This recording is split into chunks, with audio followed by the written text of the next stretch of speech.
Oi, galerinha dos 15 anos, tudo bem? Hoje nossa aula de Ciências, História e Geografia será a aula 16, a desigualdade social, suas causas e suas consequências.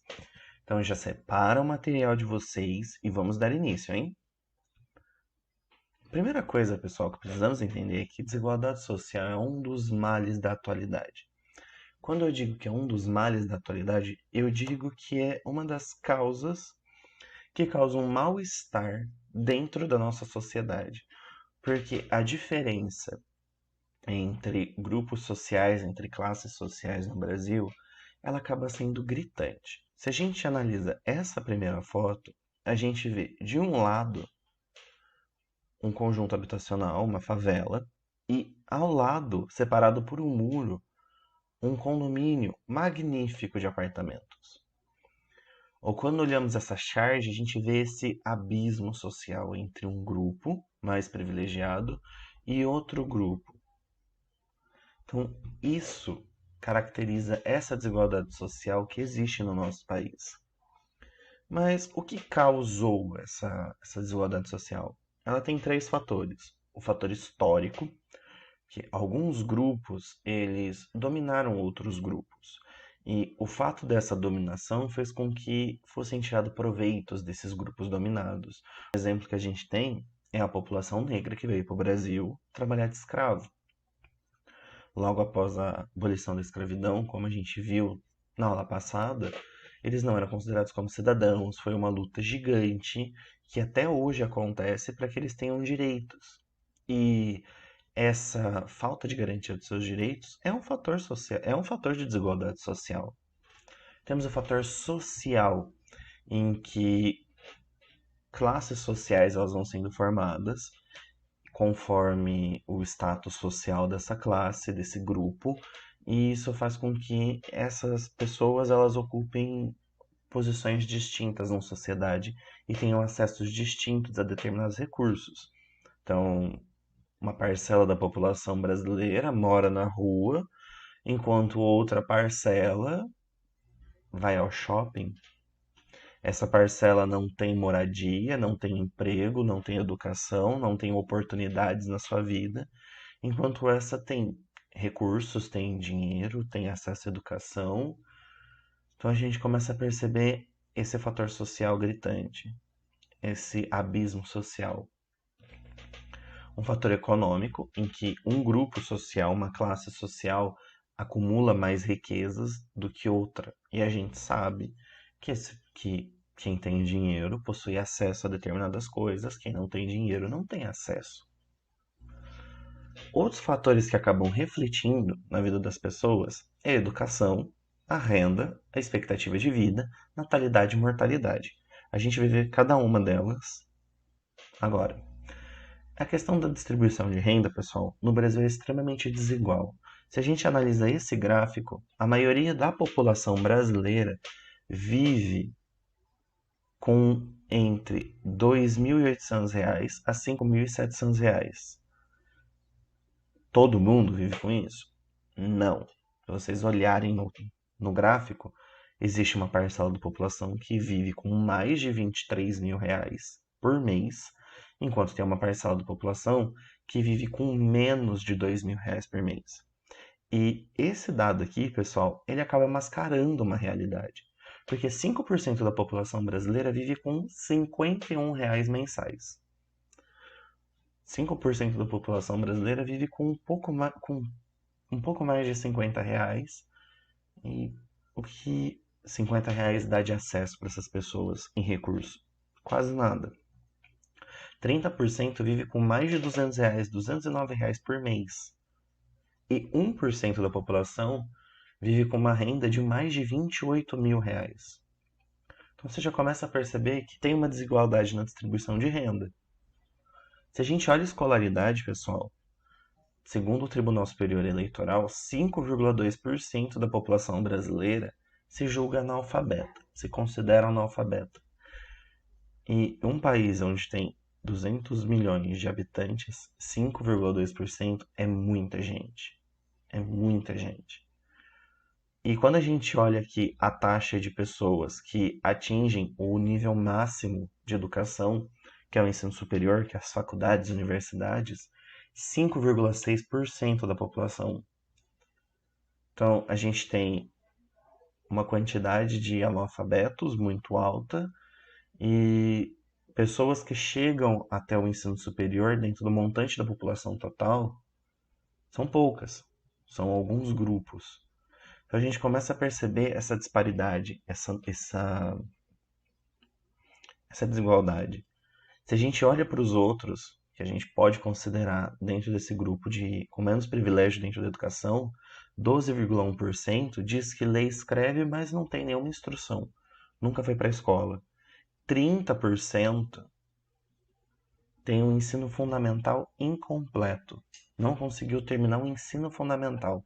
Então, aqui somando, pessoal, a gente tem uma parcela muito grande da população que teve um acesso muito precário à educação. Muito precário. A expectativa de vida, pessoal, é o quanto que se espera que as pessoas vivam a partir do seu nascimento. A média no Brasil é 76 anos. Em São José do Rio Preto, nossa cidade, também é 76 anos. Dentro dessa questão, pessoal, existem vários fatores que acabam influenciando. Olhando aqui esse mapa do Brasil, na forma de infográfico, a gente percebe que no norte, alguns estados do norte e do nordeste, a expectativa de vida é entre 70 e 73 anos. Alguns aqui, como o Acre, o Amapá, alguns estados um pouco mais desenvolvidos no nordeste e no centro-oeste, a expectativa é de 70 a 76 anos. No Rio de Janeiro também, 74 a 76 anos. E aqui no Sudeste Sul, a expectativa é de 77 a 79. Então a gente percebe uma diferença nessa expectativa de vida pelos estados. E se a gente fosse fazer uma análise por cidade, seria a mesma coisa. Existem cidades no Brasil que a expectativa de vida é 80 anos, enquanto tem cidades que a expectativa de vida é 70. Então a gente começa a perceber essa diferença. E essa diferença ela vai de N fatores da estrutura desses locais. Olhando aqui uma evolução por ano, segundo o IBGE no Brasil, lá em 1940 a expectativa de vida do brasileiro era 45 anos e hoje é 76. Então o Brasil ele deu um salto em questão de desenvolvimento dentro de 1940 até hoje, que permitiu que a sua população tivesse acesso a recursos e aumentasse a sua expectativa de vida. Porém, a realidade, como eu mostrei para vocês, ela acaba sendo diferente em algumas situações. Os estudos sociais mais recentes, eles mostram que entre bairros mais periféricos, que têm alta periculosidade, e bairros mais de melhor acesso, que as pessoas elas têm mais recursos, a diferença de expectativa de vida dentro desses bairros é de 24 anos. Então, os bairros mais periféricos, as pessoas vivem 24 anos, a expectativa, a média de vida é 24 anos a menos que as pessoas que vivem nos bairros melhores. Então a gente percebe até esse nuance nessa questão. Natalidade, pessoal, é a quantidade de crianças que nascem num determinado período de tempo.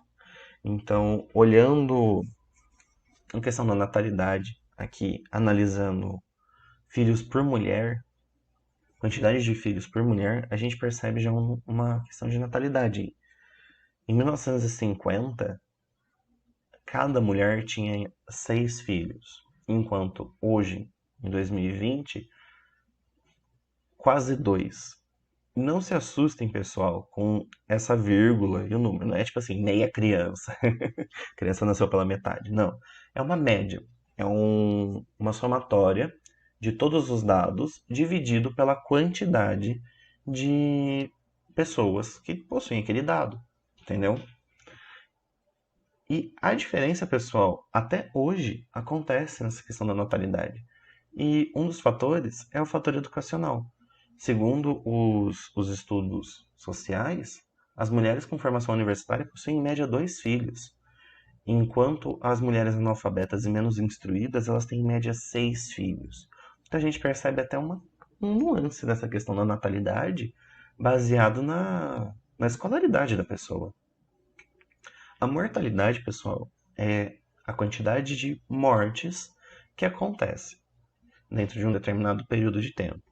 Essa mortalidade, pessoal, pode ser várias coisas, como mortalidade infantil, em, em que você calcula a taxa de mortalidade em cima de crianças que morrem, a taxa de mortalidade geral da população, em que você faz a média, os cálculos em cima de todas as mortes do país, taxa de mortalidade de pessoas de mulheres, taxa de mortalidade de homens. Então, a taxa de mortalidade ela pode ser variada conforme o que você quer analisar, o grupo que você quer estudar.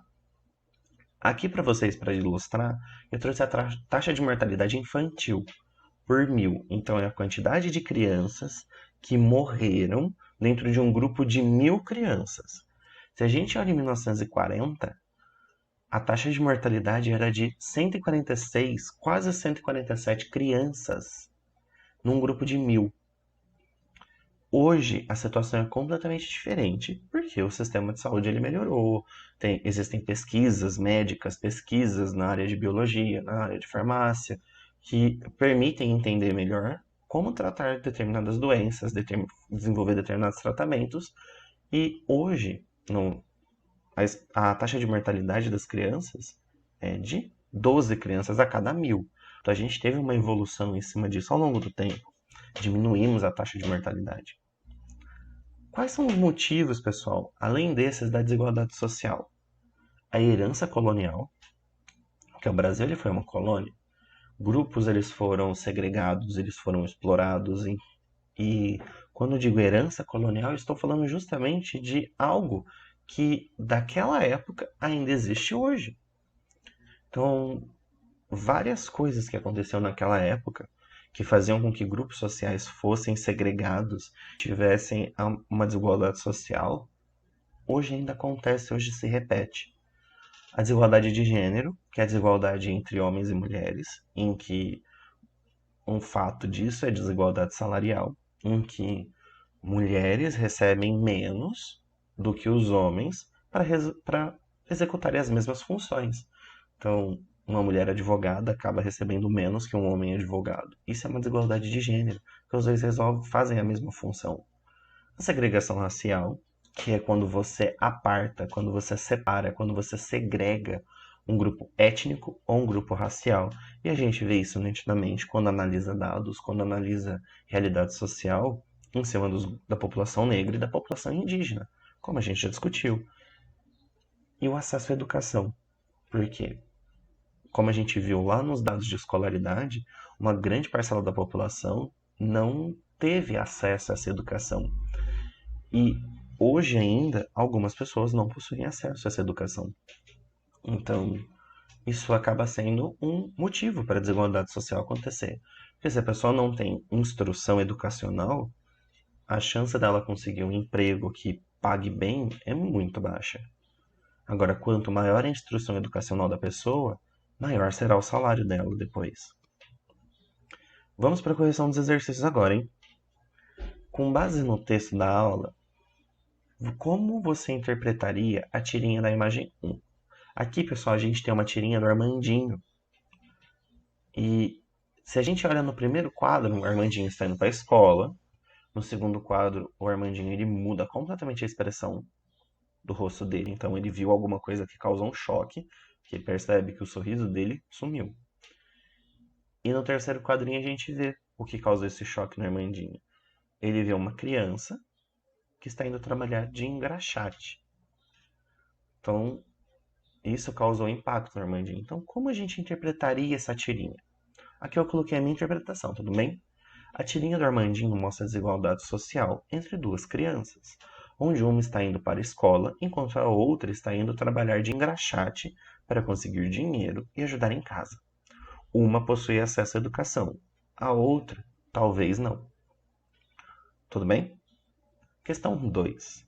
Quais atitudes você, enquanto cidadão, pode ter para ajudar na diminuição da desigualdade social? Essa resposta é pessoal. Então, construa a resposta de vocês usando a discussão das aulas passadas. Então, revisitem aquelas aulas que a gente teve desse material parte 2.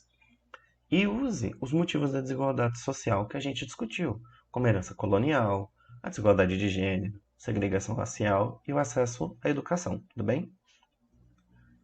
Para nossa próxima aula, pessoal, quarta-feira, 26 de agosto, espero que vocês estudem a aula 17, a sociedade plural em cultura, em povos e ideias. Tudo bem? Respondam as questões e bons estudos!